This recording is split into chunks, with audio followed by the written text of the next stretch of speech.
Hello students, আজকের এই ভিডিওটিতে আমরা বাবা সাহেব আম্বেদকর ইউনিভার্সিটির বিএড ফার্স্ট সেমিস্টারের 2026 সালের course 1.1 EPC 1 reading and reflecting on text এই কোর্সটি তোমাদের সাজেশন উত্তর সহ দেখানো হবে। এবং এগুলো যদি তোমরা পিডিএফ আকারে পেতে চাও তাহলে আমার সঙ্গে 7718187415 এই হোয়াটসঅ্যাপ নম্বর অথবা আমার টেলিগ্রাম গ্রুপে যোগাযোগ করতে পারো। সম্পূর্ণ বিনামূল্যে পিডিএফ দেওয়া হবে এবং এই কোর্সটি তোমাদের মাত্র 25 নম্বরের পরীক্ষা হবে। অন্যান্য কোর্সগুলো তোমাদের 35 হবে, কিন্তু এই কোর্সটি তোমাদের 25 হবে, কারণ এই কোর্সে তোমাদের 10 মার্কসের কোনো প্রশ্ন উত্তর নেই, শুধুমাত্র 2 মার্কস ও 5 মার্কসের পড়তে হবে। তো প্রথমে আমরা গ্রুপ এ অর্থাৎ 2 মার্কসের প্রশ্ন উত্তর দেখব। 1 নং দাগের প্রশ্ন হলো পঠনের সংজ্ঞা দিন। 2 নং দাগের প্রশ্ন হলো নীরব পাঠের দুটি সুবিধা ও অসুবিধা লিখুন। 3 নং দাগের প্রশ্ন হলো পঠনের দুটি সমস্যা লিখুন। 4 নং দাগের প্রশ্ন হলো ধ্বনি নির্দেশক পঠপ্রণালী কি।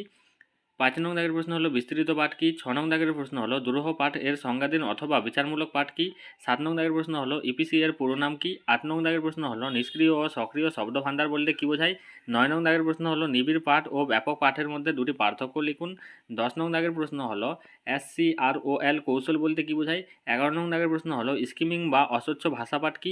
12 নং দাগের প্রশ্ন হলো অভিজ্ঞতামূলক বা পর্যবেক্ষণমূলক পাঠের বৈশিষ্ট্যগুলি উল্লেখ করুন। 13 নং দাগের প্রশ্ন হলো সংকেতমূলক বা ইঙ্গিতময় পাঠ কি। 14 নং দাগের প্রশ্ন হলো আখ্যানধর্মী পাঠ কাকে বলে। 15 নং দাগের প্রশ্ন হলো ব্যাখ্যানধর্মী পাঠ বলতে কী বোঝেন। 16 নং দাগের প্রশ্ন হলো পাঠ্যক্রম জুড়ে পঠন কি। 17 নং দাগের প্রশ্ন হলো পঠনের যে কোনো দুটি সমস্যা বিবৃত করুন। এরপর 18 নং দাগের প্রশ্ন হলো শব্দ তালিকা বলতে কী বোঝানো হয়। 19 নং দাগের প্রশ্ন হলো পঠনের দ্রুততা বলতে কী বোঝেন। 20 নং দাগের প্রশ্ন হলো পঠন প্রতুট্য কি। 21 নং দাগের প্রশ্ন হলো সরব পাঠের দুটি সুবিধা ও অসুবিধা উল্লেখ করুন। 22 নং দাগের প্রশ্ন হলো পরিচালিত পাঠের দুটি সুবিধা উল্লেখ করুন। 23 নং দাগের প্রশ্ন হলো পঠনের অধিগত্য জ্ঞান বলতে কী বোঝায় অথবা অধিগত্য জ্ঞান কথার অর্থ কী অথবা অধিপ্রজ্ঞা কী। 24 নং দাগের প্রশ্ন হলো সৃজনমূলক পাঠ কী। 25 নং দাগের প্রশ্ন হলো পঠন দক্ষতা উন্নয়নের জন্য দুটি কার্যাবলী লিখুন। 26 নং দাগের প্রশ্ন হলো নির্দিষ্ট পাঠ এর দুটি উপকারিতা উল্লেখ করুন। 27 নং দাগের প্রশ্ন হলো আমরা কেন অর্থ সম্বলিত বর্গীকরণ করি। 28 নং দাগের প্রশ্ন হলো পঠন দ্রুততার এককটি কী। 29 নং দাগের প্রশ্ন হলো দুরূহ পঠন দক্ষতা বিকাশের দুটি সুবিধা লিখুন। 30 নং দাগের প্রশ্ন হলো আদর্শ পাঠের দুটি বৈশিষ্ট্য লিখুন অথবা পঠন প্রণালীর 4টি বৈশিষ্ট্য উল্লেখ করুন। 31 নং দাগের প্রশ্ন হলো ডিকোডিং বলতে আপনি কী বোঝেন। এরপর 32 নং দাগের প্রশ্ন হলো ক্ষেত্রটিকা কী।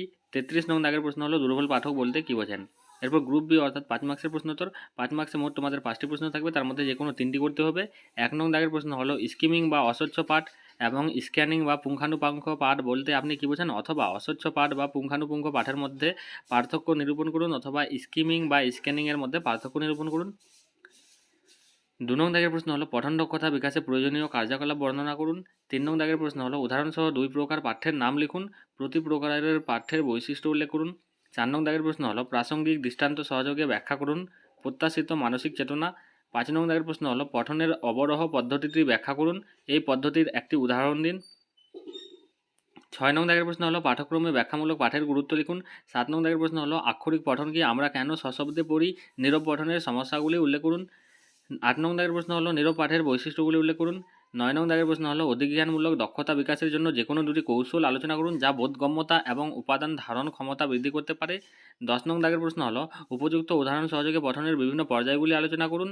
11 নং দাগের প্রশ্ন হলো পঠনের সমস্যাগুলি উল্লেখ করুন, এই সমস্যাগুলি থেকে উত্তরণের উপায় ব্যক্ত করুন। এরপর 12 নং দাগের প্রশ্ন হলো নীরব পাঠের গুরুত্ব আলোচনা করুন। 13 নং দাগের প্রশ্ন হলো উদাহরণসহ আদর্শ পাঠের বৈশিষ্ট্য লিখুন অথবা পঠনের বৈশিষ্ট্যগুলি লিখুন। 14 নং দাগের প্রশ্ন হলো বর্ণনাধর্মী পাঠের দুটি দিক ব্যাখ্যা করুন। 15 নং দাগের প্রশ্ন হলো পঠনের প্রণালী সমূহ লিখুন।